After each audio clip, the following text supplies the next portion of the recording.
Bonsoir à tous, je suis content d'être avec vous ce soir. Alors laissez-moi commencer par une question. Qui parmi vous est membre de la Société des Amis de Versailles ? D'accord. Donc une large minorité. Donc je conclus que les personnes qui n'ont pas levé la main vont bientôt devenir membres de la Société des Amis de Versailles. Cela voudrait dire que j'ai réussi à vous convaincre ce soir et à partager ma passion. Donc je dois vous avouer que je suis là ce soir en tant que passionné, mais pas en tant qu'érudit. Je succède à un érudit, Thierry Frantz, qui est venu pour parler du château de Lunéville, et je précède Daniel Alcouf, un maître que j'admire beaucoup. Je ne saurais pas vous parler longuement comme eux d'objets ou d'art du XVIIIe siècle, mais je suis là en tant qu'amoureux du château de Versailles. Amoureux d'un château que j'ai découvert à l'âge de 10 ans, et je m'en souviens comme si c'était hier, j'en ai encore toutes les images en tête. Je suis membre de la Société des Amis de Versailles depuis 30 ans, et j'en suis le président depuis 6 mois, suite au décès de Thierry Hortmans. Je suis dans la vie professionnelle directeur financier d'un groupe familial.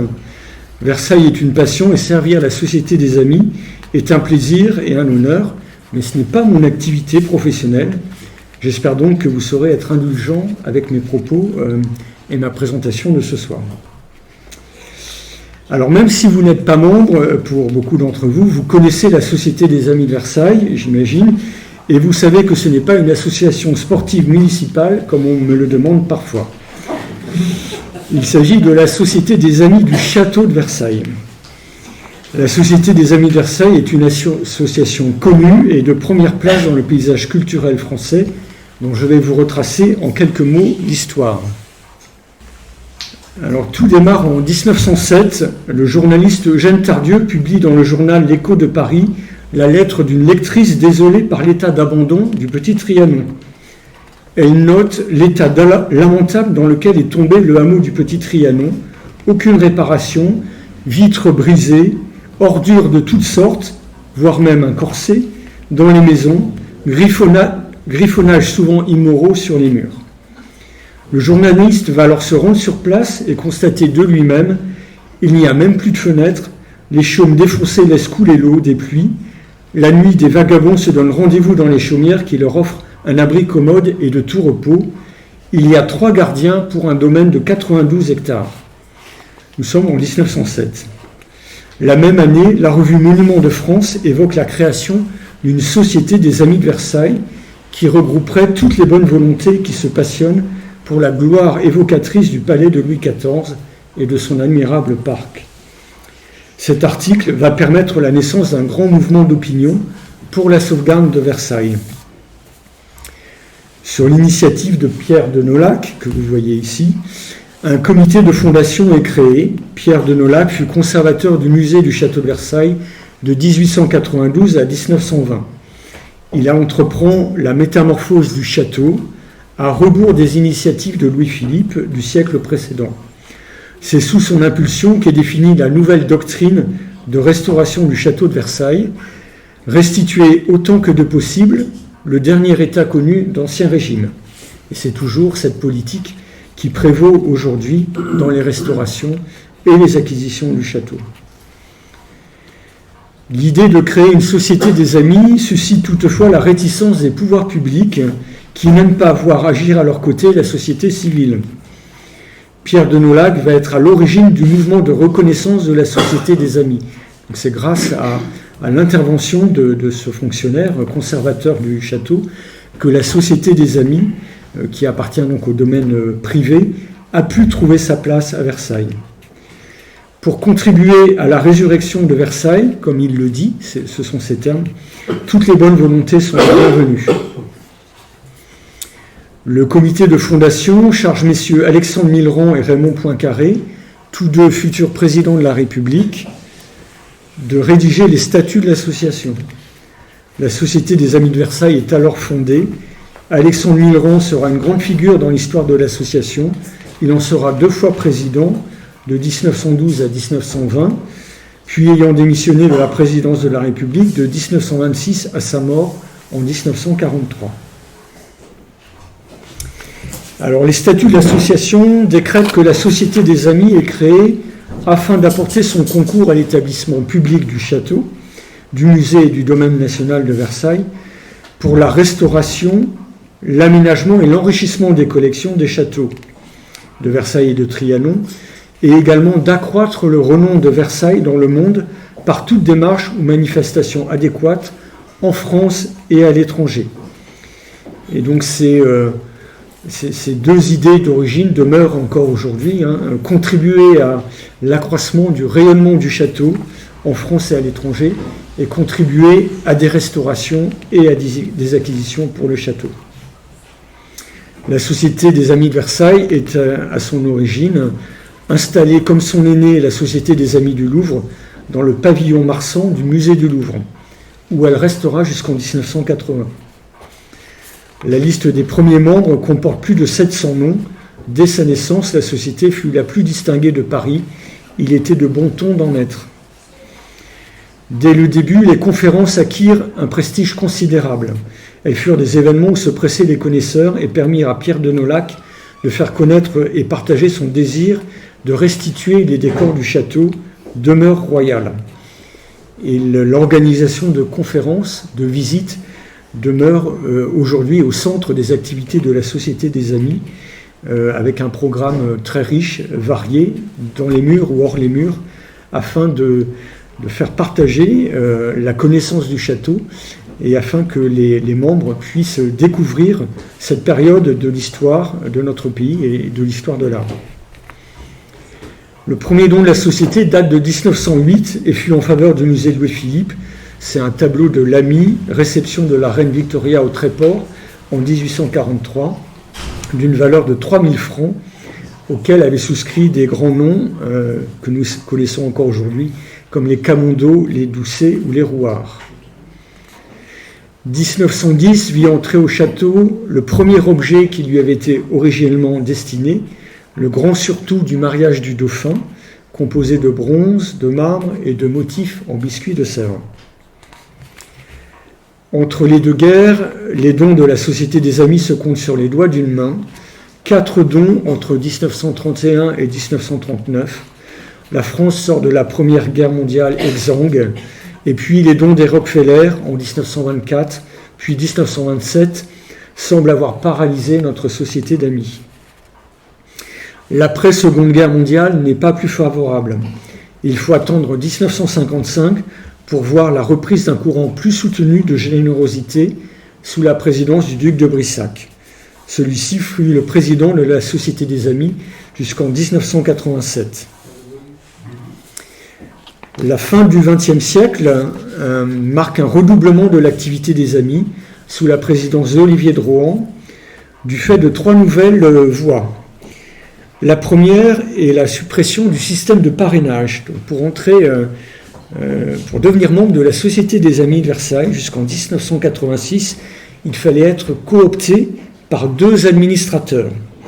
Vous imaginez la difficulté, cela fait qu'au début des années 80, la Société des Amis de Versailles rassemblait seulement 300 membres, donc 2 fois moins qu'à sa création.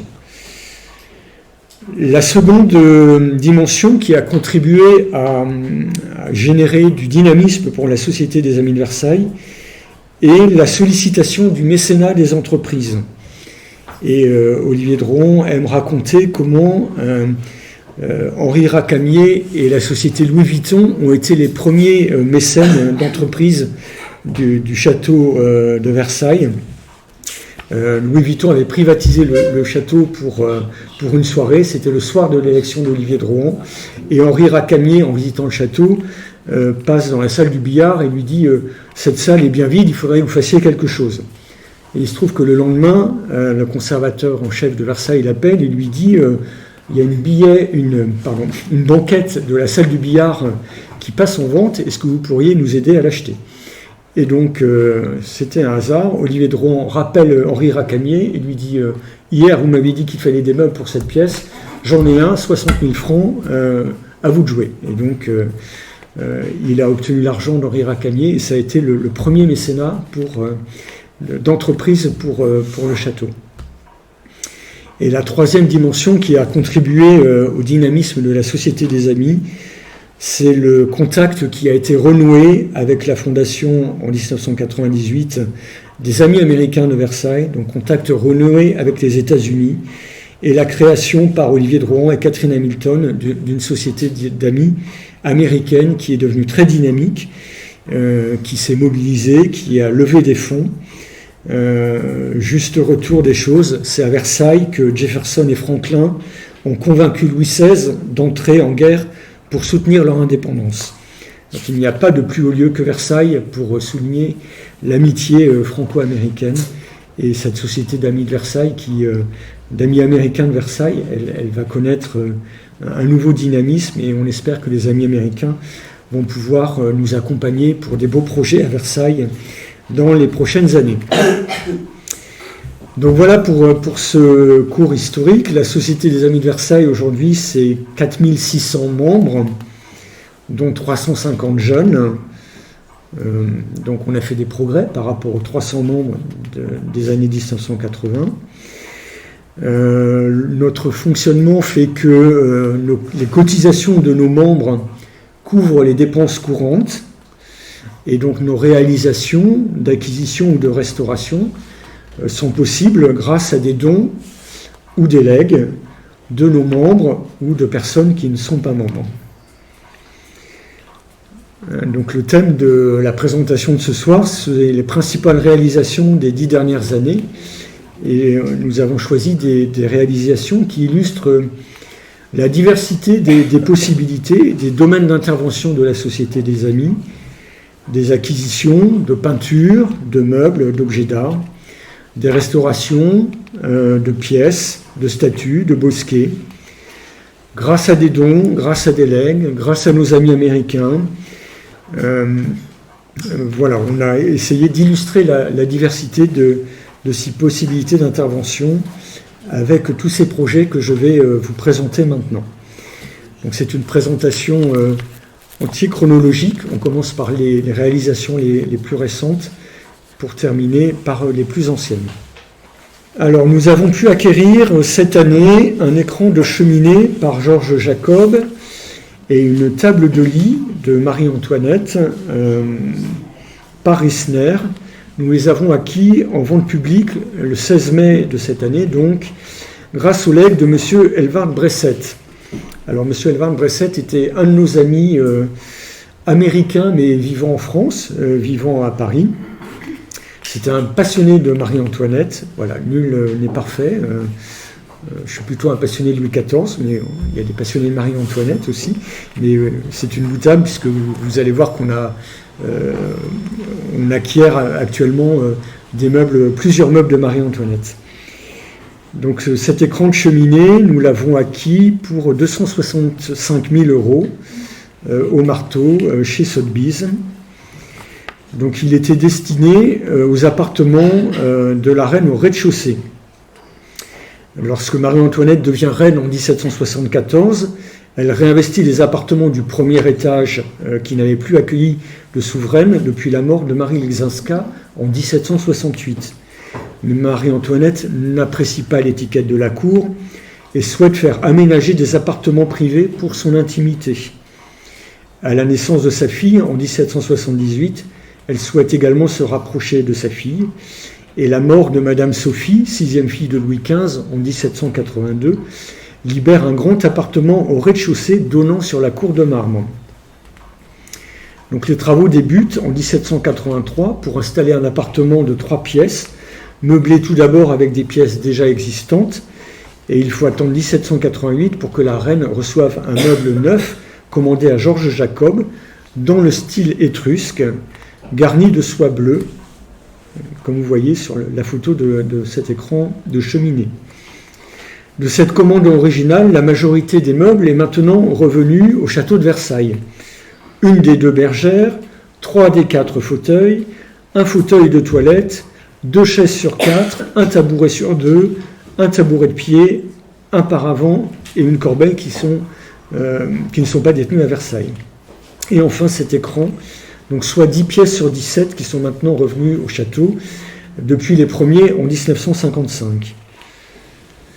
Le mobilier de cette chambre a été vendu avec les ventes révolutionnaires le 27 septembre 1793 et le château a pu racheter et d'abord identifier et racheter ce mobilier grâce à une étiquette qui se trouvait sur certains des meubles, étiquette qui mentionnait « Pour la reine à Versailles, chambre à coucher ».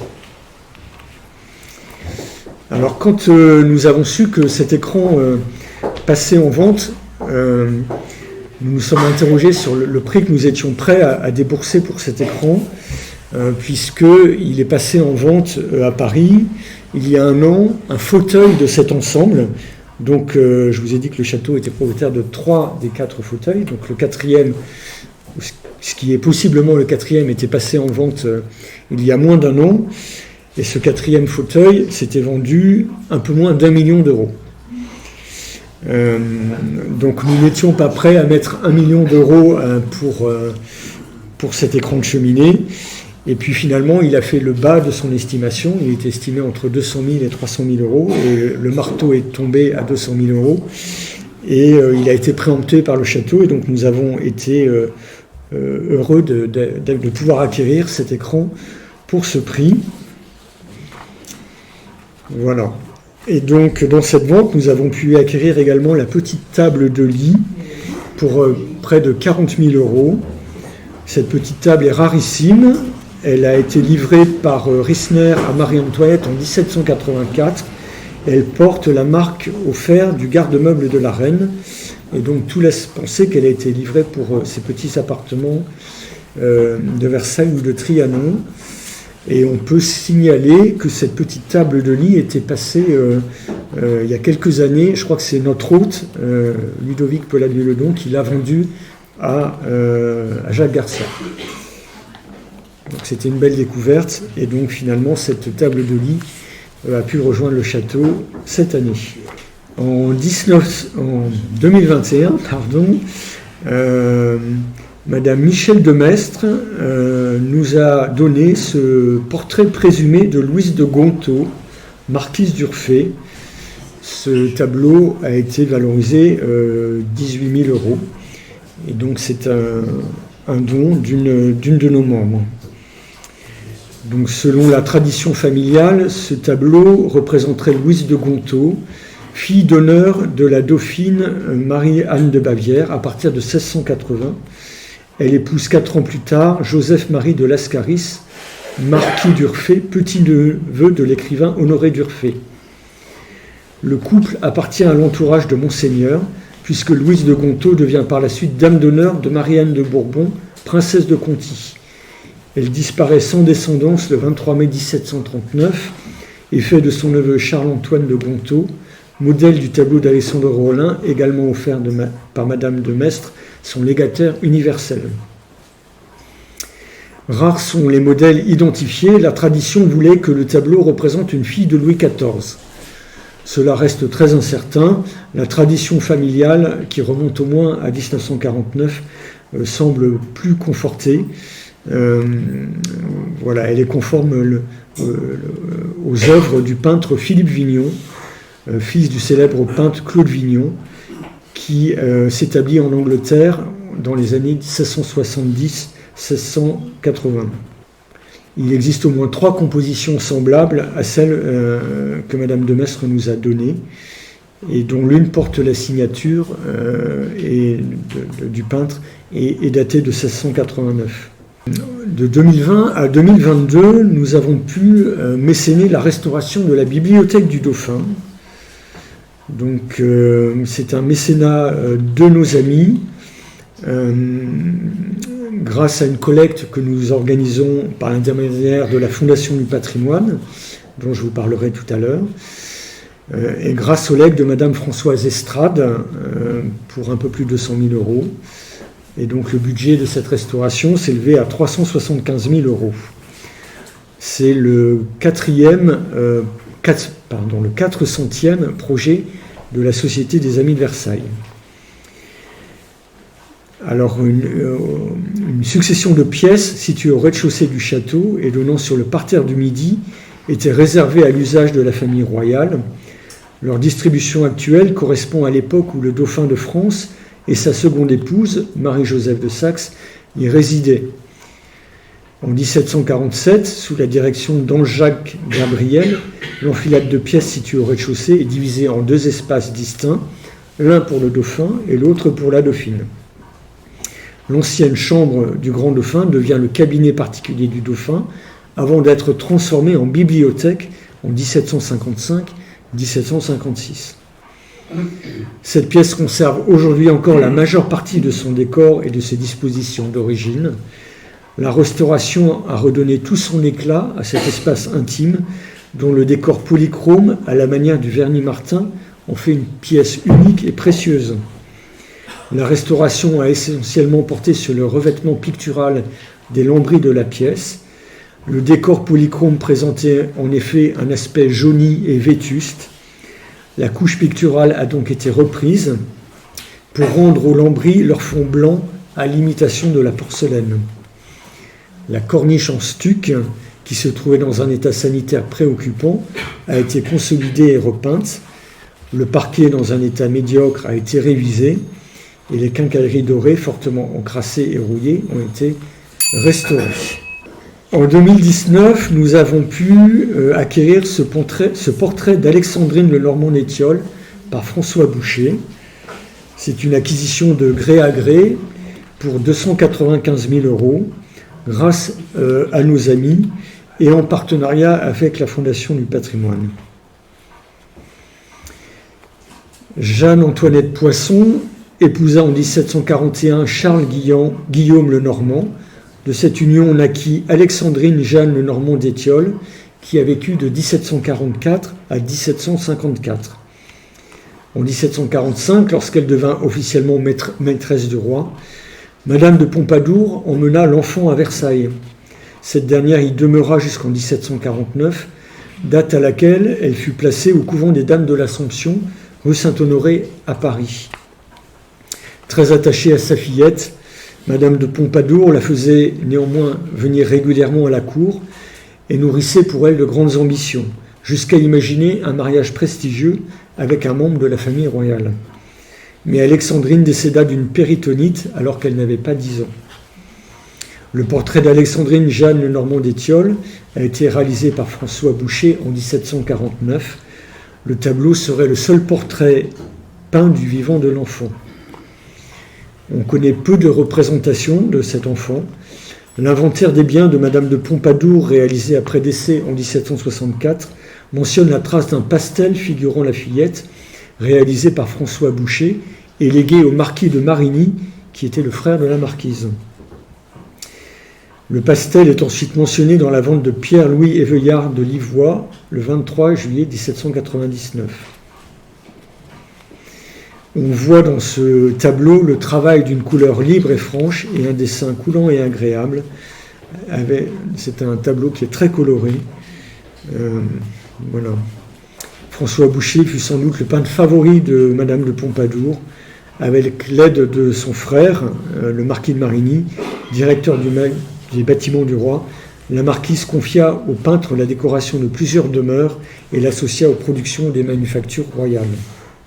De 2018 à 2021, nous avons mécéné la restauration de certaines des statues de la chapelle royale. Donc vous avez forcément vu la restauration magnifique de cette chapelle qui a été réalisée donc par le château grâce au mécénat d'entreprises et de la fondation suisse Philanthropia pour un budget global de près de 15 millions d'euros. Et le château nous a proposé de mécéner la restauration de 7 statues sur les 31 qui se trouvent autour de cette statue, de cette chapelle, pardon. Donc la chapelle fut le dernier grand chantier lancé par Louis XIV à Versailles. Ce projet, mené en 1687 par Jules Hardouin-Mansart et achevé en 1710, consistait en l'élévation d'un nouveau bâtiment entre le corps central et l'aile nord du château. Les plus grands artistes de l'époque ont participé à la réalisation de son somptueux décor intérieur et extérieur. Plus de 40 ans après la dernière restauration d'envergure, la chapelle royale a nécessité une intervention urgente sur la couverture, les parements, la statuaire et les vitraux. Pour permettre à tous ceux qui le souhaitaient de s'associer à ce grand chantier, une campagne de mécénat permettait d'adopter les statuts de la chapelle royale. Et donc les statuts adoptés par nos amis pour un forfait de 10 000 € par statut sont celles de la foi, celles de saint Ambroise, celles de saint Augustin, celles de saint Jean, celles de saint Luc, celles de saint Matthias et celle de saint Simon. En 2018, nous avons pu acquérir ce meuble magnifique et prestigieux pour un budget de 3,5 millions. Nous l'avons acquis de gré à gré et cette acquisition a été possible grâce aux legs de mesdames Simone Baraille, Micheline Cavallo et Monique Généré.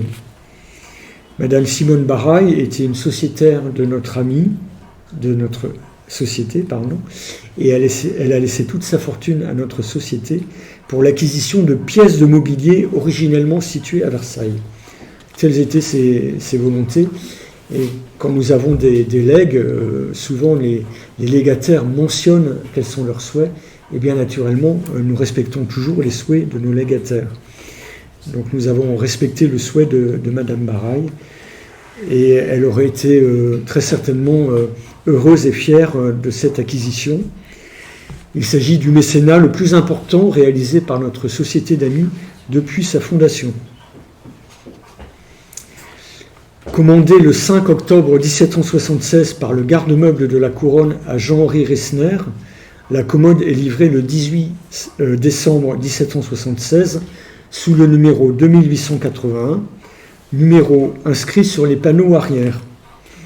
D'un modèle riche, de marqueterie losangée et de couleurs, elle figure parmi les premières productions que l'ébéniste fournit à la famille royale, lorsqu'il vient en 1774 d'être nommé ébéniste ordinaire du garde-meuble de la couronne.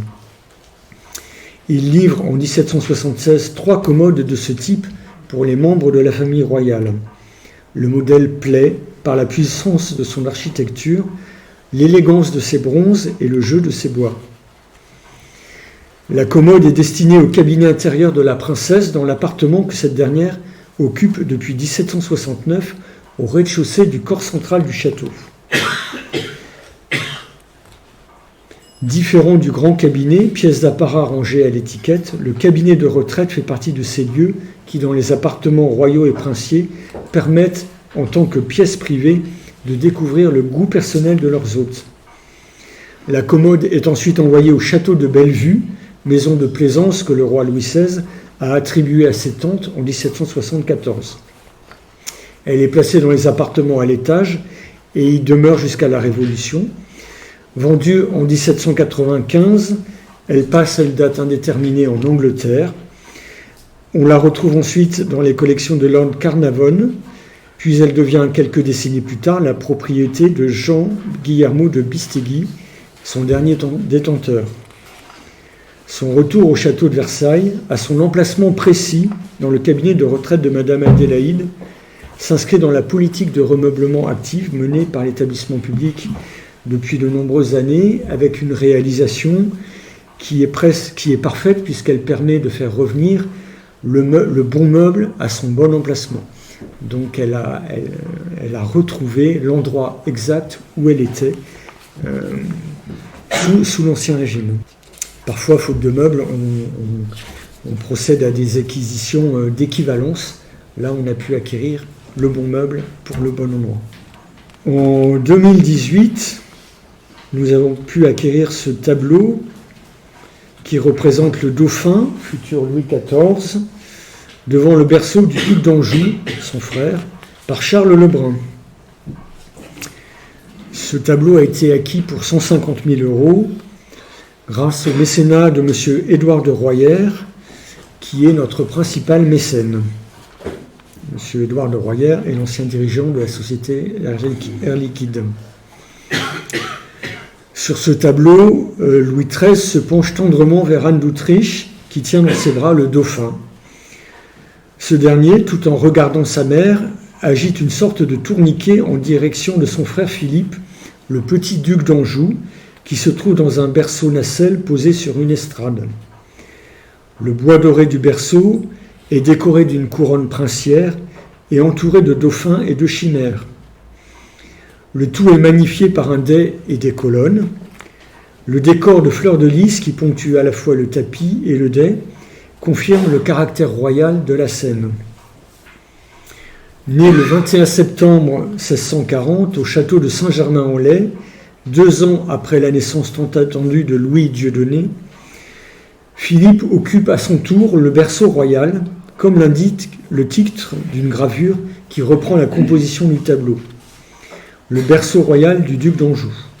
La réutilisation de ce berceau royal pour le deuxième né souligne la permanence dynastique et souligne que cette permanence est assurée par cette double naissance tardive. La famille royale est représentée telle une famille ordinaire, tout au plaisir de savourer le moment de joie que représente la naissance d'un enfant. Les traits des visages ne sont pas reconnaissables. Ce petit panneau de chêne, demeuré dans une collection privée parisienne et resté inédit jusqu'à son acquisition par le château de Versailles, fait partie d'un ensemble d'œuvres précieuses et délicates peintes par Charles Lebrun avant son départ pour l'Italie en 1642. Cette imagerie, conçue pour l'illustration des frontispices de thèses et des almanachs, a connu une vogue au cours des années 1630-1640 dans les milieux artistiques liés à l'édition parisienne. Les panneaux que Lebrun fournit aux graveurs étaient souvent aux dimensions de l'estampe et réalisés en camaïeux de brun, de vert et de gris. De 2017 à 2019, nous avons pu financer la restauration de la salle des gardes de la Reine. Alors je dis nous, en fait, cette restauration a été financée par nos amis américains pour un budget d'1 200 000 €. Située dans le grand appartement de la Reine, la salle des gardes de la Reine faisait office de vestibule dans lequel stationnaient en permanence les officiers chargés de la protection de la Reine. La salle des gardes de la Reine est la seule pièce de l'enfilade dont le décor du XVIIe siècle a été conservé. On y voit encore les lambris de marbre caractéristiques du premier état des grands appartements, ainsi que les peintures placées là en 1680, qui proviennent de l'ancien salon de Jupiter, devenu salon de la guerre. Les peintures du plafond ont été réalisées en 1673 par Noël Coipel. La partie centrale, de forme octogonale, représente le char de Jupiter. Les 4 voussures figurent la justice royale à travers des exemples illustres de l'Antiquité. Avec ses décors et son plafond dégradé, la salle des gardes de la Reine était dans un état préoccupant. En effet, les dégradations pendant la Seconde Guerre mondiale avaient entraîné la chute du plafond en 1942 et un dégât des eaux en 2010 avait provoqué d'importantes infiltrations. Cette restauration était donc nécessaire, importante, et pour ceux qui avaient vu l'état du plafond avant la restauration et ceux qui l'ont vu après, on voit la différence et combien cette restauration était urgente. De 2016 à 2020, nous avons pu financer la restauration de la bibliothèque de la Reine et son supplément pour un budget de 681 000 €. Ceci a été possible grâce au legs de M. Marcel Rénal, ancien vice-président de la Société des Amis de Versailles et fondateur également de la revue Versaillien. Une première bibliothèque est aménagée pour Marie-Antoinette en 1772, alors que Marie-Antoinette est encore dauphine, sous la direction d'Ange-Jacques Gabriel, premier architecte du roi. Elle est modifiée entre 1779 et 1781 par Richard Mick lors de la création du cabinet de la Méridienne, adjacent. C'est ce dernier état qui s'est maintenu jusqu'à nos jours, avec des boiseries sculptées par les frères Rousseau et la serrurerie réalisée par Gouttière. Selon la volonté de la Reine, la bibliothèque comporte des grandes vitrines séparées des armoires intérieures par des tiroirs sculptés. Les glaces de l'ensemble sont encadrées par une bordure en bois sculpté vers l'extérieur et en métal vers l'intérieur. Les portes limitent les rayonnages des armoires alentours et sont composées de vitres et de fausses reliures, se fondant ainsi à l'ensemble de la décoration. À l'intérieur des armoires sont posées des tablettes à crémaillère ce qui représentait pour l'époque une grande innovation. Donc on pouvait faire bouger des tablettes et accéder aux différents niveaux d'étagères. Les poignées des tiroirs en forme d'aigle impérial rappellent la maison d'Autriche et le monogramme de la reine, bûché à la Révolution, a été restitué sur les médaillons des tiroirs et des portes.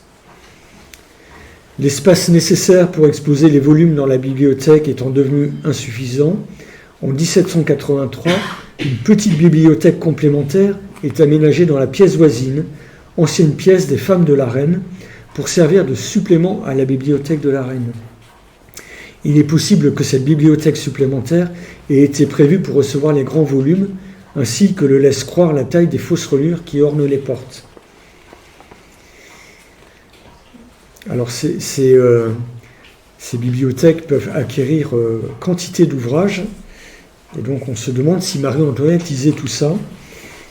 Et Elisabeth Maisonnier, qui est la conservatrice du château en charge des livres, dit qu'en fait Marie-Antoinette lisait très peu, mais qu'on lui faisait la lecture. Donc l'organisation et l'harmonie des décors se situent dans le droit fil, le décor du supplément se situe dans le droit fil de la bibliothèque de la reine adjacente, mais l'ensemble strictement utilitaire est plus rectiligne et plus austère que celui de la bibliothèque.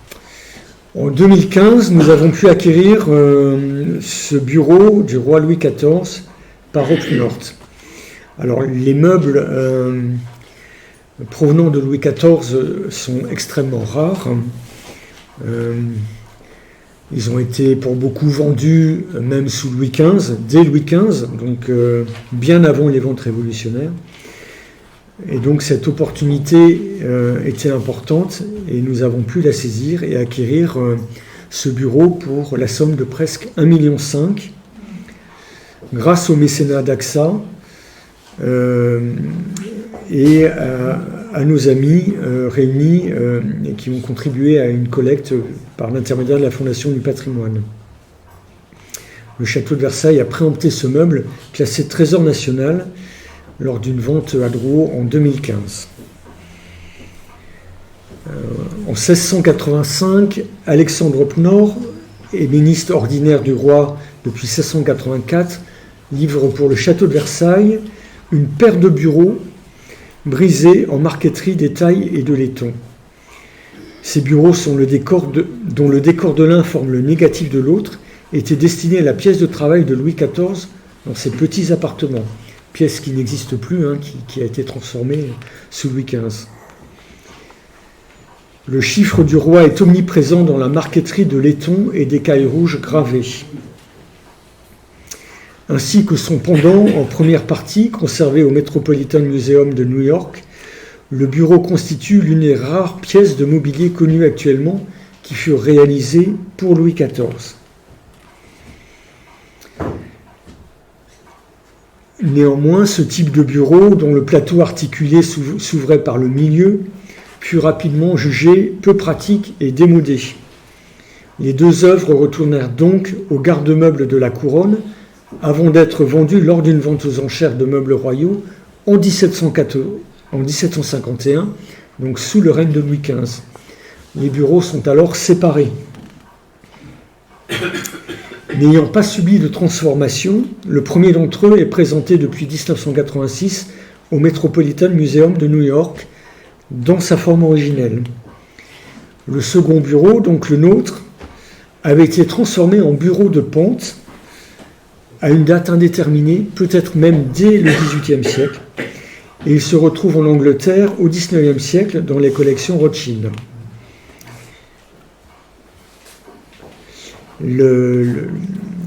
Cette présentation en bureau à gradins a été très critiquée et donc il s'est posé la question de restituer l'état d'origine, celui que vous voyez maintenant. Donc ça a été l'objet d'un gros travail de la conservation puisqu'il a fallu examiner le décor de ce bureau, voir quelles étaient les parties d'origine, celles qui avaient été ensuite ajoutées et voir comment restituer ce plat, alors que le bureau était à dos d'âne, voir quelle était la faisabilité de ce projet. Après de nombreuses années de réflexion et de réalisation, le bureau est exposé depuis l'an dernier dans le salon d'abondance du château. Merci. Donc, acquisition en 2015, exposé en 2022. De 2014 à 2023, nous avons financé la campagne de restauration de 33 bustes de la cour de marbre. Cette campagne est toujours en cours, donc il est toujours possible d'adopter un buste. La restauration d'un buste se fait moyennant 5 000 €. Et donc il reste encore une cinquantaine de marbres, de bustes à mécéner. Faire de Versailles une nouvelle Rome, tel était le dessein de Louis XIV lors de l'installation, à partir de 1664, des bustes d'empereurs, d'impératrices et de personnages romains sur les façades de la cour royale et de la cour de marbre. Antiques ou partiellement antiques, les 84 bustes qui nous sont parvenus étaient dans un état de conservation tel qu'une campagne de restauration était nécessaire. La restitution des façades, selon l'inventaire de Massoud de 1722, conduit à repositionner tous les bustes mentionnés dans la cour de marbre et dans la cour royale. Ainsi, des bustes qui avaient été remisés en réserve à une date ancienne ont pu être identifiés et regagner les façades. Et d'autres qui étaient sur les façades jusqu'en 2014 n'y sont pas retournés. Depuis son lancement en 2014, la campagne a permis la restauration de 33 bustes grâce à la Société des Amis. Et vous voyez ici le buste de Diane, le buste, ils ne sont pas dans l'ordre, le buste de Jules César, le buste de Septime Sévère et le buste de Vénus. Enfin, dernier projet réalisé que je veux vous présenter. C'est un projet de longue haleine, de 2012 à 2022. Nous avons financé la restauration du cabinet de la Méridienne grâce au legs de Madame Estrade pour 300 000 € et grâce aux dons de nos amis pour un budget total de presque 800 000 €. Donc une première phase de restauration a porté sur l'architecture. Elle s'est déroulée de 2011 à 2015 et a permis de retrouver toute la finesse du décor voulu par Marie-Antoinette. La Société des Amis de Versailles a souhaité que la restauration de ce lieu d'excellence profite à la formation de plusieurs apprentis, en particulier dans la menuiserie, dorure et peinture. Elle souhaite ainsi intégrer à ses projets la transmission des savoirs et la formation de la main, renforçant sa mission pour le rayonnement du château de Versailles. L'association a également financé la restitution du décor textile et la restitution des tissus du boudoir de Marie-Antoinette. Cette deuxième étape a débuté par une phase de recherche en 2015 pour se rapprocher au plus près des tissus d'origine qui étaient perdus. Malgré les sources lacunaires, les recherches ont néanmoins permis d'avoir une idée de l'état de conservation et de la composition du mobilier du cabinet de la Méridienne sous Marie-Antoinette. Nous savons ainsi qu'il se composait de 2 fauteuils plus un autre, d'une bergère et de son tabouret, d'un écran et d'une banquette. En tout, ce sont près de 1100 de nos donateurs qui se sont mobilisés pour la restauration architecturale de cette pièce et 205 pour la restitution des tissus. Alors, je vous propose maintenant de parler de 2 projets que nous menons actuellement. Le premier est l'acquisition d'une table de chevet livrée à la reine Marie-Antoinette par Risner pour sa chambre du rez-de-chaussée. Donc pour la même pièce que celle où se trouve l'écran de cheminée et la petite table dont je vous ai parlé au début de cette présentation. Cette table est une redécouverte récente, elle était en main privée et donc elle a été proposée au château par un intermédiaire pour la somme de 100 000 €. Donc notre collecte est en cours, nous cherchons toujours des mécènes pour cette petite table de chevet. Cette chambre de Marie-Antoinette au rez-de-chaussée est une pièce qui aujourd'hui est assez complète, où beaucoup de meubles sont revenus. Cette table de chevet faisait partie d'une paire. Le château a pu acquérir en 2012 l'autre élément. Et donc, faire revenir au château cette deuxième table de chevet permettra de reconstituer la paire et de compléter l'ensemble de l'ameublement de cette pièce. Donc, nous sommes toujours en recherche de mécènes et de dons pour cette petite table de Risner. Et puis, nous finançons la restauration d'un tableau par Nocré qui représente la famille mythologique de Louis XIV, qui se trouve dans l'antichambre de l'Œil de Bœuf. Alors, ce tableau n'a pas toujours figuré dans cette antichambre. Il était au château de Meudon, qui était le château du frère de Louis XIV, de Monsieur. Et Louis XVIII l'a fait installer dans le salon de l'Œil de Bœuf sous la Restauration. Le château de Versailles entreprend actuellement de restaurer le salon, l'antichambre de l'Œil de Bœuf. C'est une restauration importante financée sur les deniers du château.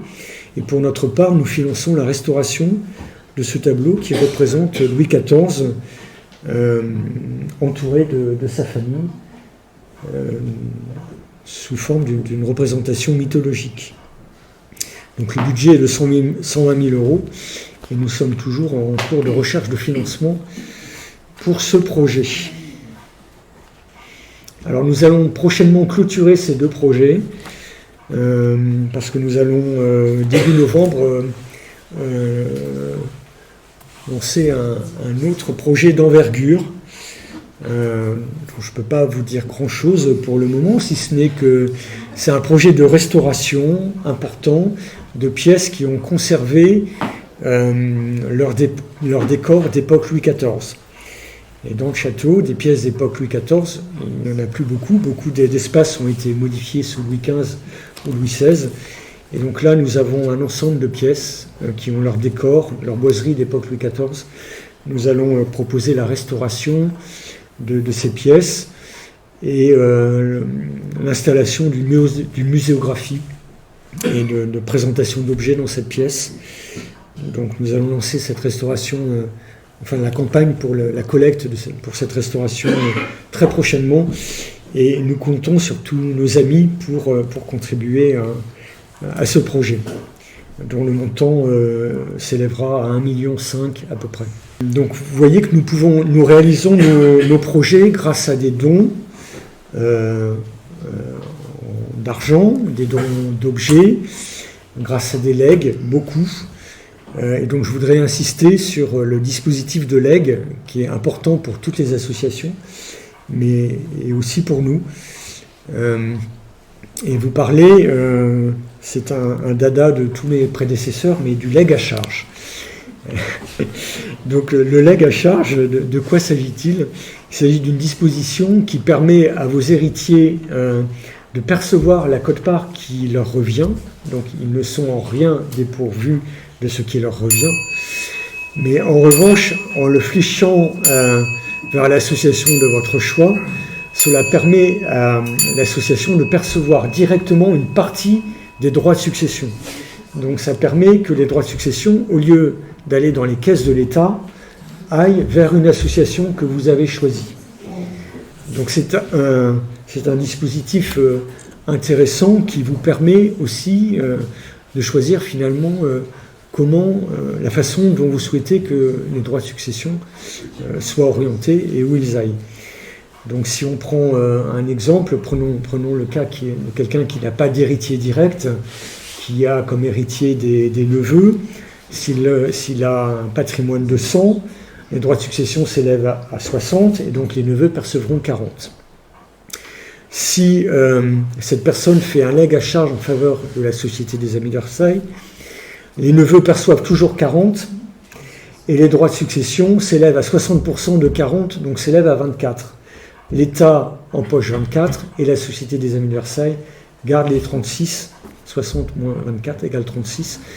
Et donc ce dispositif de legs est important et intéressant, donc faites-le savoir autour de vous.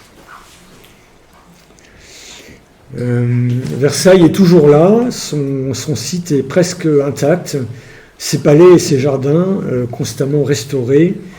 ces sculptures, ces tableaux, ces meubles regagnent petit à petit leur emplacement d'origine. Moi, je rencontre depuis peu donc des personnes qui ont 80, 85 ans, qui ont connu le Versailles des années 1950 ou 1960 et qui disent que Versailles, à cette époque-là, était vide. Toutes les pièces étaient vides. Les huisseries, même des grands appartements étaient pourris. Il y avait des vitres cassées. Il manquait les cheminées, même dans certaines pièces des grands appartements.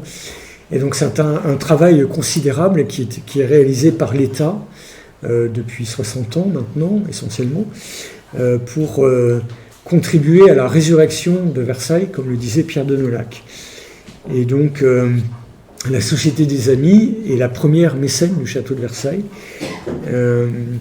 C'est un ensemble de personnes qui sont passionnées, qui aiment ce lieu et qui ont envie d'apporter leur pierre à la résurrection de ce lieu magnifique. Versailles m'émerveille, nous émerveille. C'est un lieu qui nous raconte l'histoire l'histoire d'un autre temps. Et c'est aussi un lieu patrimonial majeur pour notre pays. C'est un lieu dont nous pouvons être fiers. Et ce sont toutes ces dimensions que la Société des Amis veut faire partager et auxquelles elle souhaite associer le plus de personnes possible.